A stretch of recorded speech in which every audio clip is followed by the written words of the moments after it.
Hi, welcome to the Holding Hands and Throwing Fists podcast. I got the mic. And I have the opinions. Everybody, welcome to Season 9, Episode 8. We're kicking off with breaking news. Wait, but do we only use that for Good Guy Alert? I think so. That's what I was thinking, because I was prepared to do in key, the MMA hour one, where it's like da da da da da da da da da. That is not there. That's exactly the melody. That's not it. Well, I'm gonna put it right here. Okay, all right, you guys can decide. The breaking news is that Nate Diaz, former UFC fighter, is fighting Jake Paul in boxing, and it's going to happen in August. Damn, babe. It finally happened. I don't know why the hell it took so long. I don't know either. I like that I was really excited to break this news for Goog, and he really wanted to break it for me. But now we're breaking it to you guys. Yeah, no more secrets. That's how it goes. I think I'm asleep. Yeah, this is a fucking fun day. We're recording this during vacation. This is great. So this is going to be a special episode. Let's recap what happened last weekend. Okay. It's going to be that kind of episode. Yeah. There was PFL on Friday. We didn't watch, but it's important to note that Aspen Ladd lost. She's just been having a rough run, and we're haters. No, We're not. We're not of Aspen Ladd, though, for sure. First in the UFC, and now she's 1-1 in the PFL. So hope she can get her shit together. Pretty much. Larissa Pacheco, who shockingly beat Kayla Harrison last year for the featherweight belt, won her fight against Julia Budd. I forgot that was the same person that we saw. Yeah. We actually saw live. Yes. Win the championship. We were shocked in person. Mm-hmm. Exhausted, still sleeping, even though it wasn't on the couch. Oh, yeah. Well, I was awake. I was actually awake. I was awake. Yeah, you were too. Give us a UFC recap, because you gave a lot of breakdown. Yeah, so much on PFL. I have to rewatch it, but it was a fun and event-filled card that took place last week in Miami. Let's see how my predictions fared in our new segment, What I Said Was. What I said last episode, I was just happy that Michelle Waterson was fighting. What happened? She lost a decision in the most Michelle Waterson way, where she was just kind of like kickboxing karate style from the outside. But whatever, she looked okay, I guess, and I just wanted to be happy. What I said last episode was that I love Kelvin and like Chris Curtis, so hoping for a fun fight to take place. A fun fight definitely did take place. I want to rewatch that again, but Kelvin won a decision, and he looked good and just like relieved. Yeah. Like, I haven't seen a fighter that visibly relieved live in a really long time, and he deserves it because he's only fought the best of the best. You know? Yeah, I'm happy for him. But I want to rewatch it because you heard there was like a clash of the heads or something. Yeah, which apparently, I don't remember that. I think I was snoozing during that fight. I was in and out during that fight.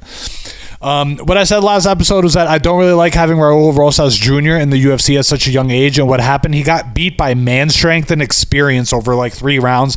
It was just an unnecessary beatdown. What's your man's name? Yeah, Christian Rodriguez. Yeah, he was a fucking cool guy, and he did what he had to do, and he showed him what it's like and why there's nobody else that young in the UFC. Yeah. So whatever. I hope he just gets better. He should just take time to get better. He's so young. Why not? What I said last episode was that we ride for Kevin Holland, but he might get cringy in his fight. What happened was that he won via knockout, which was possible, but still unexpected. And he was not really cringy at all. But he did have a shouting match with Masvidal in a hotel in Miami. And I say thank you to all of them, because there was, of course, supposed to be some kind of hotel beef. And hotel beef really should just be shouting and moving on with your day. No bullshit happening, no whatever, just bullshit. Oh, you're okay with the words. Bullshit words. Beef. In Miami with Masvidal, there's got to be someone. Okay. Yeah, to do it. So thanks again, Kevin Holland. That's why we fucking ride with you. And then what I said last episode was that I didn't know who to favor between Rob Font or Adrian Yanez, but my co-host wanted Rob Font to win. And what happened was Rob Font won via TKO in the first round. And it was an awesome fight. And we were both really happy. And I think we also did want to drop a good guy alert for these guys. I do believe so let's hit him with a wee come to consensus. We're gonna do it. on I think this. you started doing what I wanted, and I started doing what you wanted, and now we flip flopped. Yeah, now it still sucks. We should just do the shorter one, just 2. Okay. Cool. For brevity. And then what I said last episode was Gilbert Burns versus Jorge Masvidal. We wanted both to win. What happened was they both won. Gilbert proved he's just totally the better fighter at this day and age. And Masvidal ended his career in his hometown of Miami and looked like a pro fighter wrapping things up. So I hope he stays retired and that he doesn't ever like incur damage and shit like that. But did you hear him on Ariel or no? Who? Masvidal. No, nothing. I actually did. Oh. And I heard the first half, and he sounded good, but he was just even saying that he's like, man. How did you hear that? We'll talk about it later. Something fishy's going Something on. fishy friend. happened. Yeah. It was live on YouTube yesterday, so I heard that part of of the show. I was lied to by omission. Yeah, but that was like also that was in the series of things that you asked me, number 5. If it was 1 or 2, I would have been more honest. Okie dokie. With my podcast listening habits, this is what happens when you're in a relationship. You gotta hide receipts from the supermarket showing that you didn't pay attention to the sale. Come on now. All right. What happened was, what the hell are we even up to? Izzy. Yes. Last but not least. Definitely not least was the title fight between Alex Pereira and Israel Adesanya. I said I thought that Alex just had Izzy's number after beating him twice in kickboxing and beating him to win the belt. What happened was that after a close round 1, Pereira rocked Izzy in round 2 and got him against the cage, similar to their first MMA fight. And Izzy countered with 2 huge right hands and KO'd Pereira, getting him his title back. Wow. I forced myself by sheer will to stay awake for those 2 rounds because I knew something was going to happen. And it was a special moment for us screaming at 1 o'clock in the morning. Yeah. I love Izzy and have been on the record of being a fan of his during his entire UFC run, and I'm happy for him. We still like Pereira a lot, but we've just seen Izzy fight Anderson Silva, Yoel Romero, Costa, Vettori, Jan Blachowicz, all these freaking guys. And the UFC is great when Izzy is great. And his message to the fans encouraging everyone to be happy by daring to be great was epic. Agreed. That was really momentous. Wrapping up, what I said is a thank you because you wrote all my notes for me today, and I appreciate that. Not all, a lot. So I then had to write my own notes. So here we go. Get to it. This weekend there's PFL again. You know, the season has started. So basically every week they need to get through this first round before they get to quarterfinals and semifinals, since it is like a real season of things. Honestly, there are quite a few fighters who were interested in seeing on this week's PFL card, starting with Clay Collard, who I can never remember why I like him, but I do. And I remember us doing research and then ending like with a decision like, yeah, we like him. But like I did research. I literally did research. It's like specifically to try to find like, why do I like him? I couldn't find anything. I feel like there was a promo about him and his brothers or something. Now actually I'm that sounds about right. I'm remembering something, but I'm not sure if it's him. It's probably a season 4 thing, but I just in my head made it up to be a season 2 episode D for double leg. No way. It's not that old. Not that old. Also, there's an amazing matchup between Olivier Aubin-Mercier and Shane Burgos. Dude, that's happening for real? Yeah. Wowee. Who are you going to root for there, babe? I feel like this is a big one. One more time? Olivier Aubin-Mercier and Shane Burgos. So I'm assuming this is Shane Burgos' first fight. Yeah, it's going to be because his first one he pulled out. Yeah, after leaving the UFC. Yo, I've been on the OAM bandwagon since day one. I really have, and I really want him to do well. But Shane Burgos is just like my guy, bro. You got to ride New York. Yeah, right? He's from New York. Yeah. Yeah, dude, I got to go with Shane Burgos. No question. New York or nowhere. Last but not least, we have Nathan fighting Stevie Ray. And you might remember Nathan because we were friends with his wife. And you might remember... And his mom. And you might remember Stevie Ray because at our first Holding Hands and Throwing Fists road trip last year, we were placing bets on who had a better nickname, Braveheart or the Canadian Gangster. And I believe I picked Braveheart. And John early picked the Canadian Gangster, and it was one of the many bets I lost that night. So there's something fun to watch on Friday night. There is UFC on Saturday, and it's kind of a low-key good card that starts at 5:30. So that's already a good card to me. We got Brandon R., remember from Class 601? He's fighting. You guys remember, oh my gosh, so long ago now that Brandon R. was fighting Brandon M., and now Brandon M. won a title, lost a title, and got a title back since their last fight. That's what I'm saying, dude. We've Wild. been tracking the UFC and MMA for a long ass time. And poor Brandon R. is still on the early prelims. But Come on, Brandon R. We're rooting for now you. we're rooting for him. We've been hard. fans of his. We also got Jillian Robertson, one of the few female fighters who like sticks around, but like feels like she never gets anywhere. Who's the woman from Biggest Loser? Is that Jillian Roberts? The coach, The biggest, yeah. Jillian Michaels. Oh, Michaels. All right. Carry on. Clay Guida. Guida's also on the card somehow. Pedro Munoz is on the card, so that's actually pretty cool too. Like both of those guys just like put on good shows.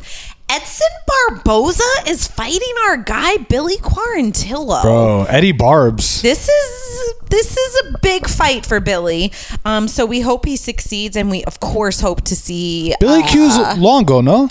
Yeah, dude. So we hope to see Longo in his corner. Yeah. And then the main event is Max Holloway versus Arnold Bro, Allen. you know, we haven't even spoken about this, and I'm happy that we're doing it now on the record, on the fucking microphone. I'm actually super excited for this fight. I cannot fucking wait. You say this every time Max Holloway fights. I know. You like forget he's fighting, and then you remember how much you love him. And Dude. here we are. I'm gonna do a freaking resume review for him next week. He deserves that. I was going to do that, but I was so tired. Like not bad tired, not like work tired, just like chill man. tired. So I was like, you know what? We can just say we like him. That's enough. It comes from the best place ever. Yeah. What do we got next? No fighting? No fighting. No fucking fighting. No fighting. No fucking fighting! All right, no fighting, babe. All right. We crazily had our first beach day of the season, April 12th, 2023 already. Like not quite chairs in the sand beach day, but banana bowls on the boardwalk kind of day. A little bit of soccer too on the sand. I mean, so this inspired us for the no fighting this week. We want to tell you our perfect beach day. Holding hands and throwing fists is a beach brand, my friends. We are. I don't think actually we sell that enough. No, and it's a big, and not a lot of people are. Not a lot of people We assume are. everyone's beachy, but not true. Not true. All right. So our perfect beach day starts, I'm going to call it a Saturday. It's got to be. It's got to be a Saturday. We both wake up and we work out. We're lifting a little bit of weights. We're doing a little bit of movement. I got to be honest. Are you going to Harbor for your perfect beach day, or are you working out at home? You know, right now, how I'm feeling right now, it's something new for me. I'm going to Harbor, and I'm doing a 30-minute spin class. Yo. But like personal spin, like you're not actually following a live trainer. Nah, I'm watching something on my phone. Good. All right. Yeah. And then, of course, I'm doing a couple bicep curls. I'm trying to get the pump on, you know. Oh, yeah. Everyone knows. If we're going to the beach, you got to get the pump on. All right. So we've worked out. Now what? We got to be on the way. Like, we're getting ready and on the way to get on the road to Reese by like 9 a.m. Absolutely. I love that time. Car packed. Coffee's ready to go. Yeah, like we're in the car by 9. You're on the highway by 9. We're okay. I You know, like that. we're probably I in the like car 8:48, 8:52. Okay. Something like that. Okay, Yeah. depending on where Pearl is parked, of Yeah, course. yeah. All right. So let's say that means we get to the our asses are on the sand at 10 o'clock. I would say even earlier, you know, is the goal. But by 10, you're by 10, you're ready. You never know. So by 10, we're at the beach, and we stay at the beach for exactly 3 hours. Not a minute more. Not a minute more, because then I'm going to overheat, and Goog does not need to deal with me like that. But during those 3 hours, we're going to have our coffee Of course. and we're going to eat our breakfast on the beach, like toes in the sand and having our breakfast. Why would you have breakfast at home? It just doesn't make sense, Not right? if you're going to the beach, no. Anything else you want to throw in there during these 3 hours? We're reading. 1,000%. I'm going to roll around in the sand and do like some beach sprints. Right. Oh, true. A couple true. squats. Yeah. Maybe a Granby roll or two. Yeah, you got to like chicken cutlet yourself. Yeah, with the exactly. sand. Yeah. Yep. And if the weather's right and the water's right, I'll go for a dip. I like to clean myself, a little Okay. bit. But I don't like to stay in the water too long, Yeah. Well, I mean, Matthew did say he'd go in the water with you and Dada. So, Mm-hmm. However long my man wants. all right. 3 hours. I'm done. I'm looking at you. I'm giving you that look. You know that look. We're packing up the chairs. We're out. You're also giving me that look to go to the next point. You know, it's a look that you probably That was see perfect. quite So often. we're on the way back, right? We're on the way back, and it's the best part to come back because everybody's still going to the beach. You're going the Oh opposite. my You're already God. done. Yo, You're already done, bro. We're looking at that line of people Nah. at Hell no. the gate to get into Reese, and we are like, I get laughing. it. People come from far and wide, and they don't have their beach muscle flex. But if you got them beach muscles, you're driving back by noonish. For sure. And of course, you got to get some lunch, right? So I'm gonna stop to get a salad for my co-host Thank you. in the neighborhood. But that's after that I stop for Roll and Roaster, and I get something from myself on the drive home from there. Cheese on anything you please. Like, here's the thing. It's definitely for George, but I'm going to have a little bit of everything he orders. Extra cheese. So he gets food for probably a family of 6. For $48. Not even. Fucking not even. Chicken fingers, mutts, French fries, Roast beef sandwich. Side of pickles. always. Did you say chicken tendies and fries? Yeah. Okay. And I get the pie, the pizza too Gets the that you fucking always pizza. hate. It's But the a piece pizza's of trash. The pizza's free after you spend like $50 or whatever. I Oh, think. okay. It's a $10 pizza so for free. Bad. But it's worth it. It's worth it. All right, we got our food, right? So we're bringing it home. We come home. Mm-hmm. I shower first. George goes in the shower. I moisturize. We put on fresh clothes. George probably has a long sleeve shirt on with a hood and shorts on. Yeah, I precisely. probably have something similar, like shorts and a hoodie, because now we're back home and it's a little cooler. And then we have our lunch. That's it. Of course, what do you do after eating lunch on the beach day? Got to take a nap. I'm going to say that's definitely part of your day. Mm-hmm. I probably won't nap, but I'll be like embracing you as you nap. Hey. So I'm win-win. down with that shit. And last but not least, for our perfect beach day, I think we both wake up. We probably drink a bottle of water because, you're in the sun all day. I'm a little dehydrated right now, to be honest. Exactly. And then we pour a drink. I give George another look. So this is different from the let's go look. This is more urgent. way more urgent. Yeah. This is like, okay, it's Saturday night. I need pizza now, babe. And he says, do you just want a slice? And I'm like, yeah, definitely just a slice. Don't order anything else. And he makes sure to order at least 2 If you're going to have a slice, you're going to want a Sicilian. Probably garlic knots. Pepperoni rolls if you're getting it from Nono's. Yes, or like if there's a spinach or broccoli roll, like he knows to throw that in. Billy Alexander, they got it, the pepperoni bites, not the pepperoni rolls, the pepperoni bites at Nono's. They're 3 bites for $5, I think. Or is it Less. 5 bites for $3? I think it's that way. I think it's 5 It's bites for an incredible $3. deal. Billy, get 2 orders of them at least. They're amazing. Yeah. And so we got our drink, we got our pizza, we got our water because we're hydrated, and we sit down and watch a good and early UFC card. Don't forget short. Oh, Would be good too. yeah, that would be great. I'm going to say we're in bed because it's a Saturday, so we can get crazy by like 10 o'clock. That'd be awesome. 10 o'clock. Wow. Yeah. Wow. Really stretching it. Perfect beach day. Hell yeah. I think we could do it this summer. You know what? That was like the most passionate segment, I think, in Holding Hands and Throwing Fists history. We just talk about the beach every. Yeah, but that's dude. what I said last episode. Oh no! Next episode we'll give you the Survivor update. Oh, yeah. We got things to tell you all. Oh my god! It's been a long ass winter, man, and it's just like it's finally getting nice. So everybody, we hope you enjoy it. Absolutely. Remember to continue to hold hands and throw fists if necessary.